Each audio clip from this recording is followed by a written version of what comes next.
আজকে আমি নবপুর বাজারে আসার কারণ হচ্ছে আমার বন্ধুর অনেক দিনের শখ, মানে আগেও কবুতর পালছে, এখনো কবুতর পালতেছে, অনেক দিনের শখ আমার বন্ধু কবুতর পালবে। তার জন্য আমার বন্ধুকে আজকে বাজারের সবচেয়ে তো বড় কবুতর এবং দামি কবুতর আজকে আপনাদের সামনে কিনে দেখাবো। চলেন।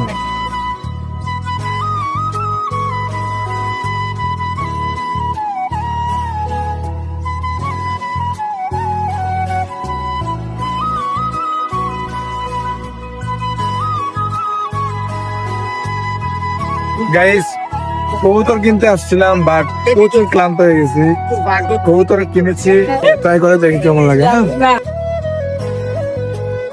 হ্যাঁ, মোটামুটি ভালো। কচুর বাজার ভালো শরবত খাইলে কচুর বাজার আইন 1 নাম্বার শরবত। বন্ধু বান্ধব সব নিয়ে এখন আমরা চলে আসলাম জালমুড়ি দোকানে। এখন আমরা জালমুড়ি খাবো গাইস।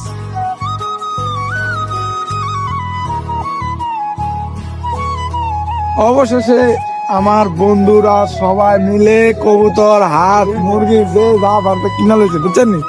আর আমার এই বন্ধুরে এই বাজারের সবচেয়ে দামি দামি কবুতরটা কিনা দিছি। আসলে এখানে মানে এই সপ্তাহে তেমনটা কবুতর ওঠে নাই। তো আজকের ব্লগ পর্যন্তই, সব ভালো থাকবেন। আল্লাহ।